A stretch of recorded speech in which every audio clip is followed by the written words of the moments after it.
कर्नाळा, लिंगोबाचा डोंगर म्हणजेच कर्नाळा।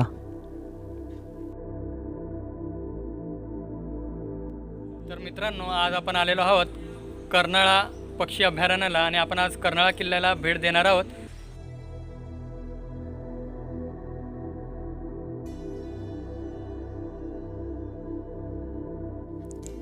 किल्ल्याचे महत्त्वाचे वैशिष्ट्य म्हणजे पायथ्यापाशी असलेले खास पक्ष्यांसाठी राखीव असे पक्षी अभयारण्य। या अभयारण्यात 150हून अधिक जातींचे स्थानिक तसेच स्थलांतरित पक्षी आढळतात।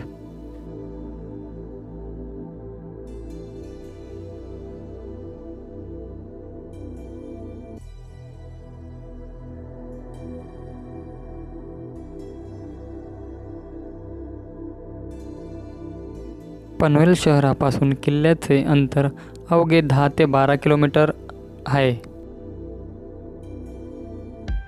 कर्नाळा हा किल्ला गिरिदुर्ग प्रकारातील आहे।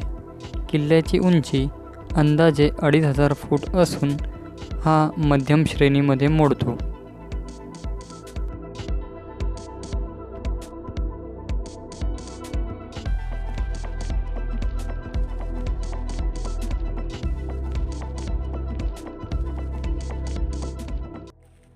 तर फायनली मित्रांनो, आपण ज्या क्षणाची आतुरतेने वाट बघत होतो तो कर्नाळ्याचा किल्ल्याचा कातळकडा आपल्याला आता लागलेला आहे। तुम्ही व्हिडिओत बघू शकता।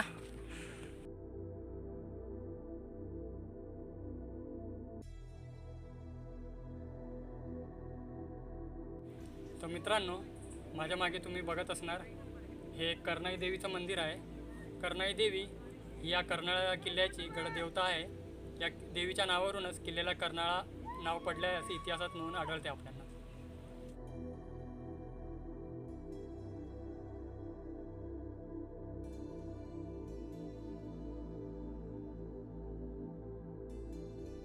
किल्ल्यावर आपण ज्या रस्त्याने चाललो आहोत हा रस्ता एकेकाळी 7 दरवाजांनी संरक्षित असा होता, परंतु आता काळाच्या ओघात हे दरवाजे काही ठिकाणी कोसळलेले आपल्याला दिसून येतात। मित्रांनो, कर्नाळा किल्ला हा विविध राजवटीमध्ये आपल्याला नांदलेला दिसतो। त्यामध्ये इसवी सन 1657 मध्ये छत्रपती शिवरायांनी हा आपल्या मराठी स्वराज्यात सामील करून घेतला। इसवी सन 1740 मध्ये हा किल्ला पेशव्यांच्या ताब्यात गेला। त्यानंतर वासुदेव बळवंत फडके यांचे आजोबा अनंतराव फडके हे या किल्ल्याचे किल्लेदार होते। किल्ल्याची तटबंदी ही काही ठिकाणी कोसळलेली असून ही तटबंदी देखील काळाच्या ओघात हळूहळू लुप्त होण्याच्या मार्गावर आहे।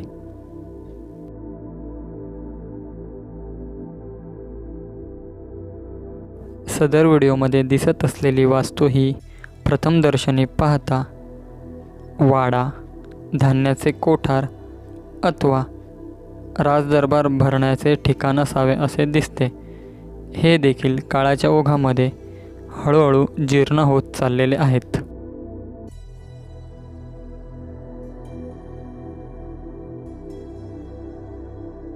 कर्नाळा किल्ल्याचे प्रमुख आकर्षण म्हणजे हा अंगठ्यासारखा दिसणारा सुळका होय। मित्रांनो, तुम्ही आता जे पाहत आहात ते पाण्याचे टाके असून या टाक्यांची रचना एखाद्या लेणीप्रमाणे दिसून येते। यावरून हा किल्ला सातवाहनकालीन असावा असे वाटते। पूर्वीच्या काळी या टाक्यातील पाण्याचा वापर पिण्यास तसेच वापरण्यासाठी केला जात असे।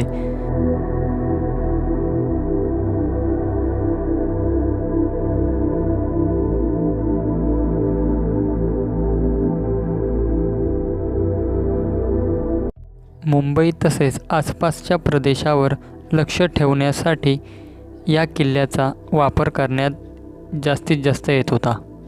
रोजच्या धकाधकीच्या जीवनातून तुम्हाला एक क्षण विरंगुळाचा हवा असल्यास आपल्या मित्रमंडळी तसेच कुटुंबासमवेत तुम्ही एक दिवस या किल्ल्याला जरूर भेट द्यावी। मित्रांनो, व्हिडिओ आवडला असल्यास व्हिडिओला लाईक करा, शेअर करा आणि आमच्या चॅनलला सबस्क्राईब करा। तसेच तुमच्या प्रतिक्रिया आम्हाला कमेंट बॉक्समध्ये जरूर कळवा।